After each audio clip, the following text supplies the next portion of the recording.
Morning all. As was reported last night, I can confirm that as a result of the incident at Bondi last night, we have 6 victims deceased, 5 women and 1 man, and of course the offender. We are working through the process now of speaking with the families and supporting the families of those victims.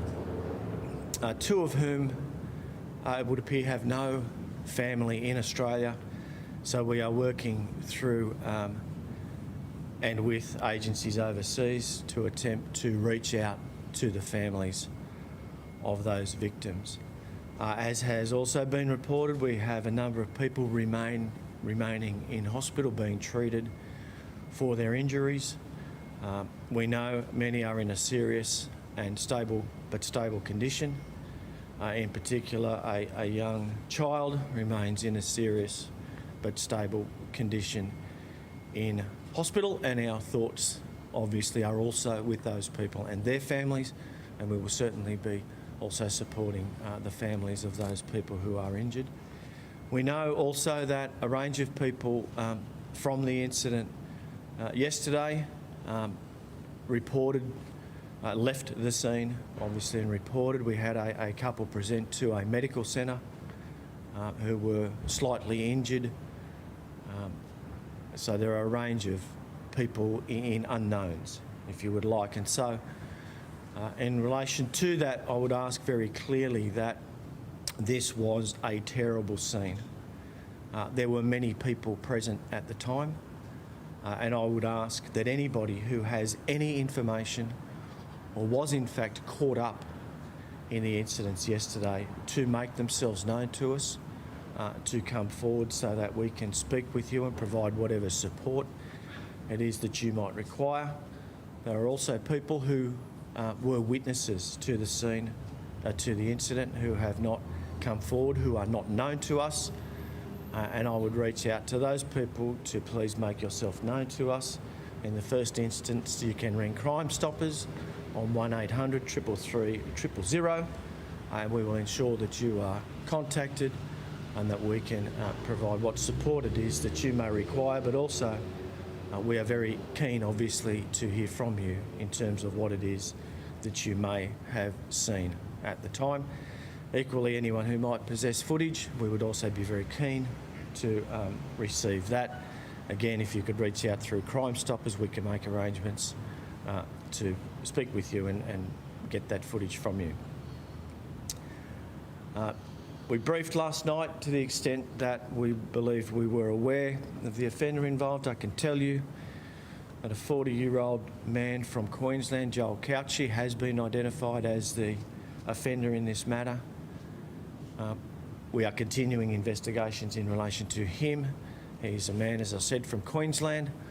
We believe he came to New South Wales last month.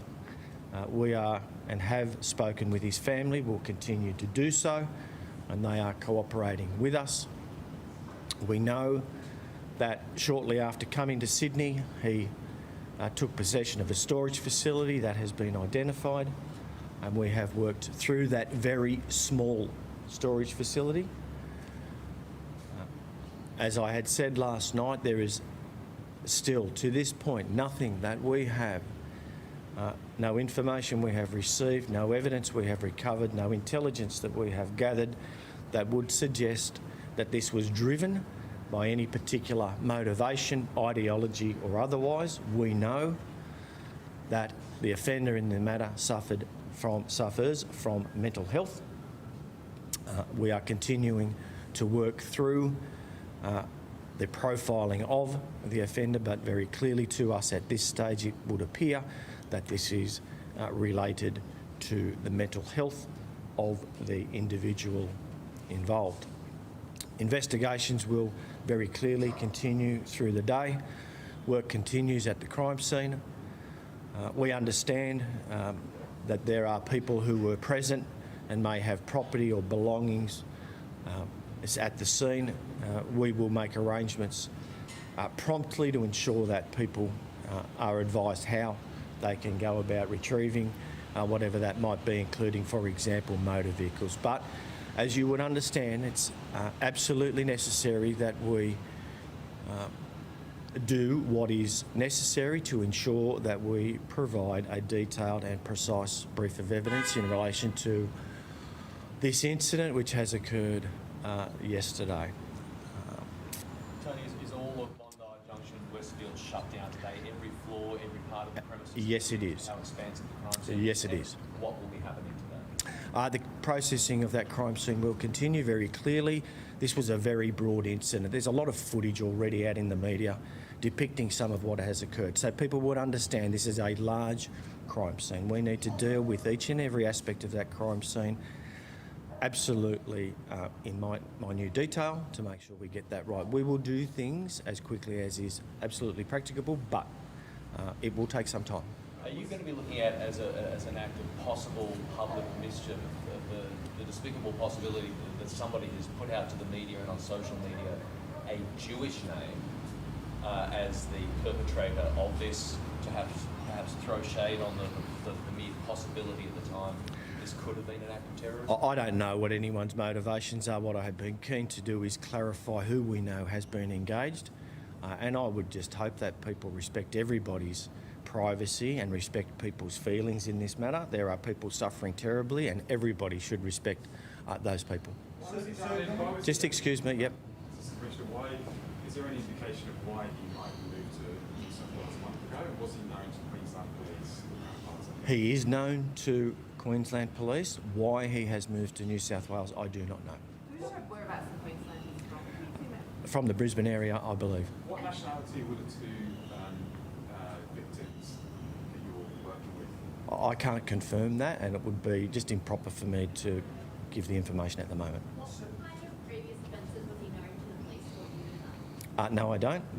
But nothing significant. So just looking at the victims who have died here, there is a disproportionate number of female victims compared to male victims. Do you have any information, or just from looking at the footage, does it suggest, is there anything that suggests to you that he was particularly looking to inflict harm upon women? Look, we'll canvass all possibilities. I don't know that to be the case at this stage, but very clearly those matters will be part of the investigation as it continues. Can you tell us what we know about the weapon and where he got it from? It was a knife. I do not know the detail about how he might have come into possession of it. How is the detective inspector who fired the shots? How is she doing? As at last evening when I last spoke with her, she was doing well. And can I just say how proud we are of the actions of the officer involved last night, and she is receiving all the support that she requires. Is there any indication at this early stage that this man might have been under the influence of alcohol? It's much too early to consider those things. There were some pretty incredibly brave people there approaching him. One died with a bollard. You must have seen that vision. What's your response to that? Oh, look, people do things in times of stress, and I think people do some very, very brave things in these circumstances. The storage facility, is that just like a small, not even a unit, but that just a small tiny storage facility? About a cubic metre, as I understand, not large at all. In terms of policing, people see what they see on the news. They don't see the behind the scenes of that second by second blow. How chaotic is that, with different descriptions of weapons, of clothing of the informant, different levels in mind, people getting things wrong, people hearing shots, assuming that they could be from a gunman rather than the police? How chaotic are those few minutes? Oh, look, it's always obviously very difficult, but that's the nature of these things. These are very difficult scenes.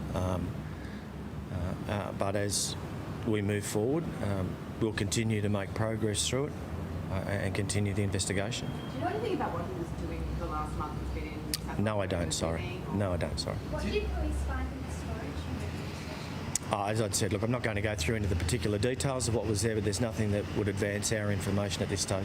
Is the storage unit what attracted him down to New South Wales from Queensland? Did he have it specifically for that? Is that the belief?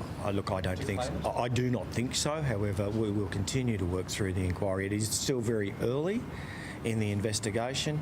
I just reinforce the fact that if there are people out there who have not